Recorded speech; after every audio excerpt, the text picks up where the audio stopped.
Assalamualaikum warahmatullahi wabarakatuh. Bismillah walhamdulillah wassalatu wassalamu ala rasulillah wa ala alihi wa sahbihi wa mawalah wa la hawla wa la quwata illa billah ma ba'd. Ikhwan fillah rahimakumullah, dimanapun antum sekalian berada, semoga kita semua senantiasa dalam rahmat, dalam keberkahan, dan juga dalam lindungan Allah subhanahu wa ta'ala di segala aktivitas kita dalam kehidupan kita sehari-hari. Amin ya rabbal alamin. Ikhwan fillah rahimakumullah, kali ini kita akan kembali melanjutkan kajian berseri dari Sirah Nabawiyah. Dan kali ini kita akan membahas tentang kondisi moral masyarakat Mekah sebelum diutusnya Nabi Shallallahu Alaihi Wasallam. Semoga kajian ini bisa bermanfaat bagi kita sekalian dan mari kita simak bersama-sama.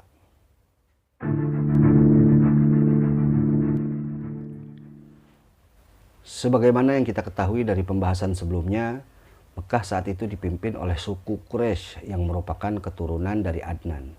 Mekah bukanlah berbentuk kerajaan, sehingga tidak ada yang namanya Raja Mekah. Suku Quraisy inilah yang memimpin dan mengelola kota Mekah dan menjadi para bangsawan di sana.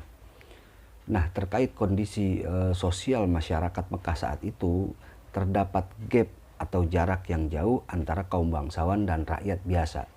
Begitu juga pada kaum lelaki dan juga kaum perempuannya. Kaum bangsawan mendapatkan kedudukan terhormat di tengah-tengah masyarakat, terutama kaum laki-lakinya. Mereka ini sangat bebas menyuarakan pendapatnya dan hak mereka sangat dihormati serta dijaga sekalipun harus dengan darah dan pedang. Singkat kata, lelaki bangsawan ini memiliki peran yang amat besar, baik dalam keluarga, suku, dan masyarakatnya.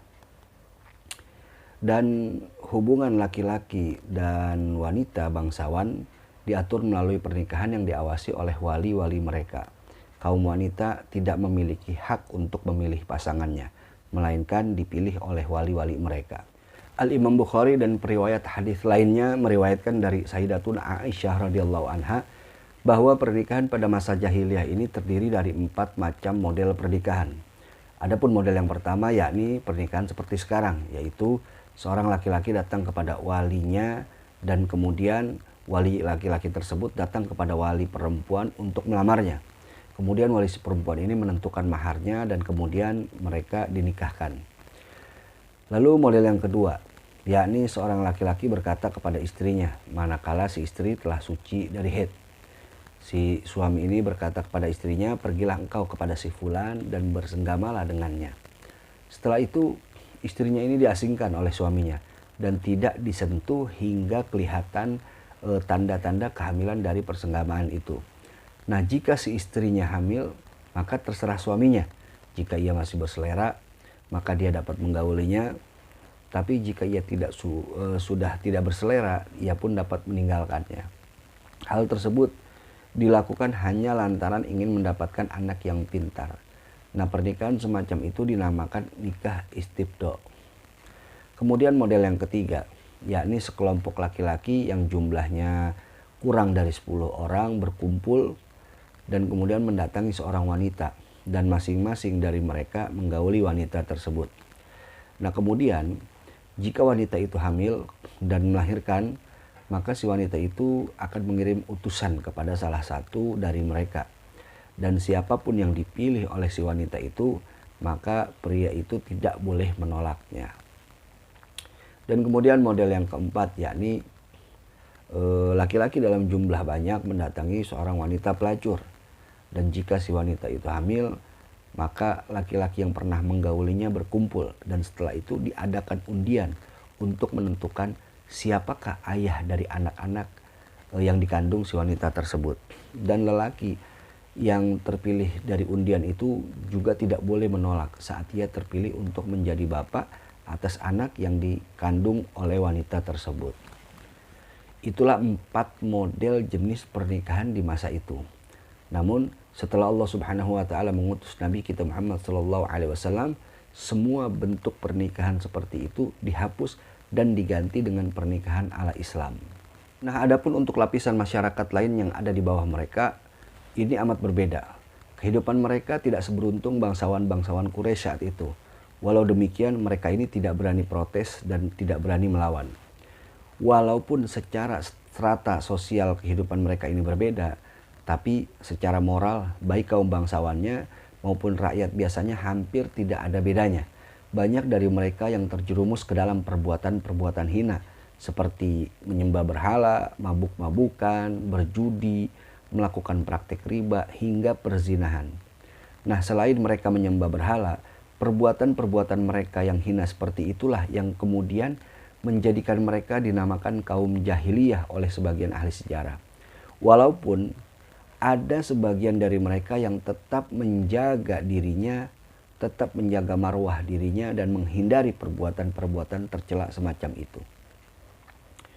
Kaum jahiliyah ini juga dikenal suka memperbanyak istri tanpa batasan tertentu. Bahkan banyak dari mereka yang mengawini dua bersaudara sekaligus dalam satu waktu. Ada pula dari mereka yang mengawini bekas-bekas istri-istri ayah-ayah mereka, bila si perempuan itu telah ditalak atau ditinggal mati oleh ayah-ayah mereka. Dan di antara mereka ada pula yang mengubur hidup-hidup anak perempuannya, karena takut dan malu bila mereka mendapatkan anak perempuan, serta mereka pun enggan untuk menafkahi anak perempuannya tersebut. Sebagaimana hal itu diceritakan di dalam firman Allah Subhanahu wa taala, tepatnya di dalam surah An-Nahl ayat 58 hingga 59, di mana Allah Subhanahu wa taala berfirman, A'udzubillahi minasyaitonir rajim, wa idza busyira ahaduhum bil untha dhalla wajhuhu muswaddaw wa huwa kadhim yatawara minal qaumi min su'i ma busyira bihi ayumsikuhu ala haunin am yadussuhu fit turab ala sa'a ma yahkumun. Yang artinya, dan apabila seseorang dari mereka diberi kabar dengan kelahiran anak perempuan, wajahnya pun menjadi hitam dan dia sangat marah. Dia bersembunyi dari orang banyak disebabkan kabar buruk yang disampaikan kepadanya. Apakah dia akan memeliharanya dengan menanggung kehinaan, atau ia akan membenamkannya ke dalam tanah hidup-hidup? Ingatlah, alangkah buruknya mereka yang tetapkan itu. Selain itu, kehidupan mereka juga diliputi dengan fanatisme kesukuan yang sangat kuat. Jika ada satu orang dari keluarga mereka yang tersakiti oleh suku lain, tidak menutup kemungkinan akan terjadi peperangan antar suku. Dan di sisi kehidupan ekonomi, mereka ini mengandalkan perniagaan. Jika musim dingin, mereka berniaga ke negeri Yaman, dan jika musim panas, mereka berniaga ke negeri Syam. Kebiasaan mereka ini dipelopori oleh Hashim bin Abdul Manaf. Dan jika datang bulan-bulan haram, maka mereka membuat pasar-pasar di kota Mekah. Pasar-pasar yang terkenal saat itu diantaranya yakni Pasar Ukas, Pasar Dzil Majaz, dan Pasar Majinah. Di pasar itu dijual berbagai macam barang kebutuhan, mulai dari kebutuhan rumah tangga, perhiasan, hingga berbagai macam alat perang, bahkan dijual juga budak laki-laki maupun perempuan. Dan di pasar-pasar itu juga seringkali diadakan perlombaan membuat syair dan pertandingan gulat yang merupakan hiburan yang sangat menarik di kala itu. Nah, pasar-pasar itu hanya beroperasi di bulan-bulan haram saja. Walaupun mereka ini diliputi dengan berbagai macam perbuatan yang keji dan hina, tetapi para ahli tarikh yang meneliti mereka ini tidak memungkiri bahwa mereka juga masih memiliki akhlak-akhlak yang mulia yang mereka praktekkan dalam kehidupan mereka sehari-hari. Dan di antara akhlak-akhlak mulia yang mereka praktekkan dalam kehidupan keseharian mereka, yakni yang pertama, kedermawanan. Nah, sifat kedermawanan ini menjadi kebanggaan mereka. Bahkan mereka ini rela menyembelih hewan mereka satu-satunya demi menjamu tamu yang datang ke rumah mereka. Dan yang kedua yakni menepati janji. Janji dalam tradisi mereka ini ibarat agama yang harus dipegang teguh. Bahkan untuk merealisasikan janjinya, mereka ini tidak segan-segan membunuh anak-anak mereka dan bahkan menghancurkan tempat tinggal mereka sendiri. Yang ketiga yakni mereka memiliki harga diri yang tinggi dan sifat pantang menerima pelecehan dan kezaliman. Sehingga dari sifat ini tumbuh pada diri mereka keberanian yang amat berlebihan. Dan mereka ini paling tidak bisa untuk menerima pelecehan dan kezaliman apabila hal itu terjadi. Mereka ini tidak segan-segan untuk menghunus pedang dan mengacungkan tombak serta mengobarkan peperangan yang panjang. Mereka tidak peduli bila nyawa mereka menjadi taruhannya demi mempertahankan sifat tersebut.